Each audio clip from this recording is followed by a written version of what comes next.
विधानसभा भेजा तो वो जो पर्ची वाले मुख्यमंत्री हैं उनके साथ उनकी गोद में उनके बगल में खड़े हुए नजर आए थे या नहीं नजर आए थे? और आज आपके बीच में आकर के कहते हैं कि नहीं नहीं साहब हम तो आपके साथ हैं, हमारी कोई पार्टी नहीं है। अरे जाइए साहब, झूठ बोलना बंद करिए। किसी का जलवे रंगी तखय्युलात में है, चिराग बन के कोई जिंदगी में रात में है। बहुत बुलंद फजा में तेरी पतंग सही, हमें पता है तेरी डोर किसके हाथ में है। हमें पता है, इसलिए किसी भी धोखे में नहीं आना है। आप थार के लोग हैं, रेगिस्तान के लोग हैं, सीधे साधे लोग हैं, रोटी नमक सब्जी रोटी सालन रोटी खाने वाले लोग हैं। सेब खाने के चक्कर में मत पड़िएगा।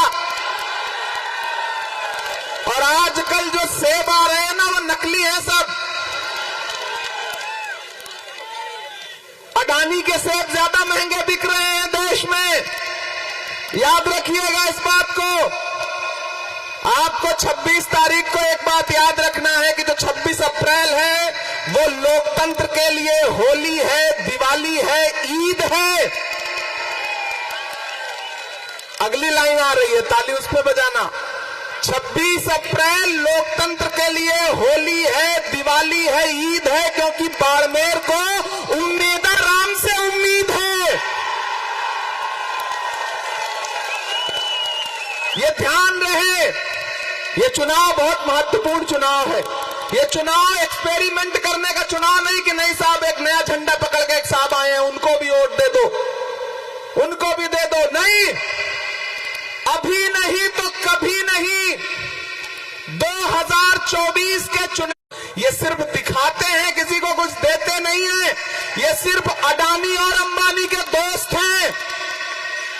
ये अच्छे दिन जो लाने वाले थे वो अडानी और अंबानी के लिए लेकर के आए। आपके लिए एक कांग्रेस पार्टी ने एक शरीफ नेता, शरीफ प्रत्याशी, सरल इंसान, और जिस जी जान से हरीश चौधरी जी मेहनत कर रहे हैं, फतेह भाई मेहनत कर रहे हैं। मैं गागरिया में था और गागरिया ने जो प्यार भर के दामन में स्नेह और समर्थन दिया है वो अद्भुत था। और मुझे पूरा विश्वास है कि इस इलाके से भी बड़े अंतर से उम्मीदा राम जी चुनाव जीतेंगे। एक होती है, एक शब्द है उम्मीद, उम्मीद से भी आगे एक शब्द होता है उम्मीदा। तो कांग्रेस पार्टी ने आपको उम्मीदा ला करके दिया है। आप सोचिए ना कितना प्लान करके आपको प्रत्याशी दिया गया है। तो इसलिए किसी झांसे में मत आइए। मैं सौभाग्यशाली हूं कि मैं यहां आया हूं, आपसे ये वादा कर रहा हूं कि उम्मीदा राम जी को लोकसभा में पहुंचाइए। ये लोकसभा में आपके मुद्दे पे लड़ेंगे और इनका समर्थन करने के लिए दूसरी तरफ राज्यसभा में मैं बैठा रहूंगा। दोनों भाई मिलकर लड़ेंगे। यहां असेंबली में लड़ने के लिए हमारा भाई अभिमन्यु पूनिया जी हैं ही, और हरीश चौधरी जी तो दहाड़ते ही रहते हैं। तो यहाँ जयपुर से लेकर के दिल्ली तक पे बाड़मेर जैसलमेर वालों का कब्जा रहेगा। जिता करके इन्हें भेजिए। ये चुनाव बहुत महत्वपूर्ण चुनाव है। और मैं तो एक बात अपने समाज के लोगों से खास तौर से कहना चाहता हूं। आप बड़े शौक रखते हैं नया झंडा पकड़ने का, नई गाड़ियों पे बैठने का। नहीं, किसी गफलत में मत आइए, किसी धोखे में मत आइए।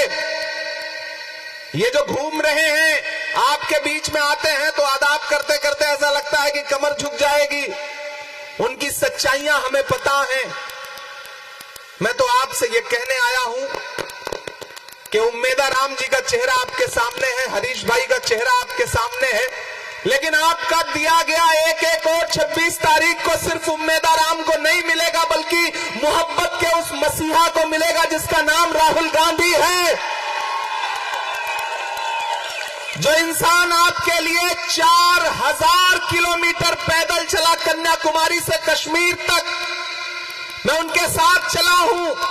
मुझसे मीडिया के साथियों ने कहा इमरान साहब आप राहुल गांधी के साथ चल रहे हैं, आप क्या कहेंगे? तो मैंने कहा कि मैं तो शायर हूं, मैं तो बस एक शेर पढ़ूंगा कि जो हर जालिम से टकराएगी वो आंधी बनाऊंगा।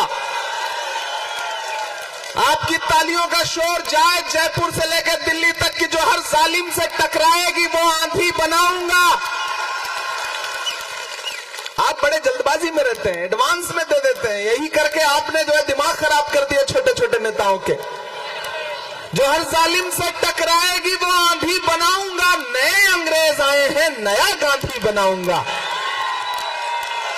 मेरे भाई 4000 किलोमीटर वो इंसान चलता रहा। नारा क्या था? नफरत छोड़ो भारत जोड़ो। नारा क्या था? कि नफरत के बाजार में मोहब्बत की दुकान खोलनी है। मैं साथ चला हूं, मैंने देखे हैं राहुल गांधी के पांव के छाले, मैंने देखा है उनका बहता हुआ पसीना। तो मैं यहां खड़ा होकर के कहता हूं कि आप इस बात पर विश्वास रखते हो, यकीन रखते हो, ईमान रखते हो ना कि मजदूर का पसीना सूखने से पहले उसकी मजदूरी उसको दे देनी चाहिए। तो मैं राहुल गांधी की मजदूरी मांगने आपसे आया हूं। 26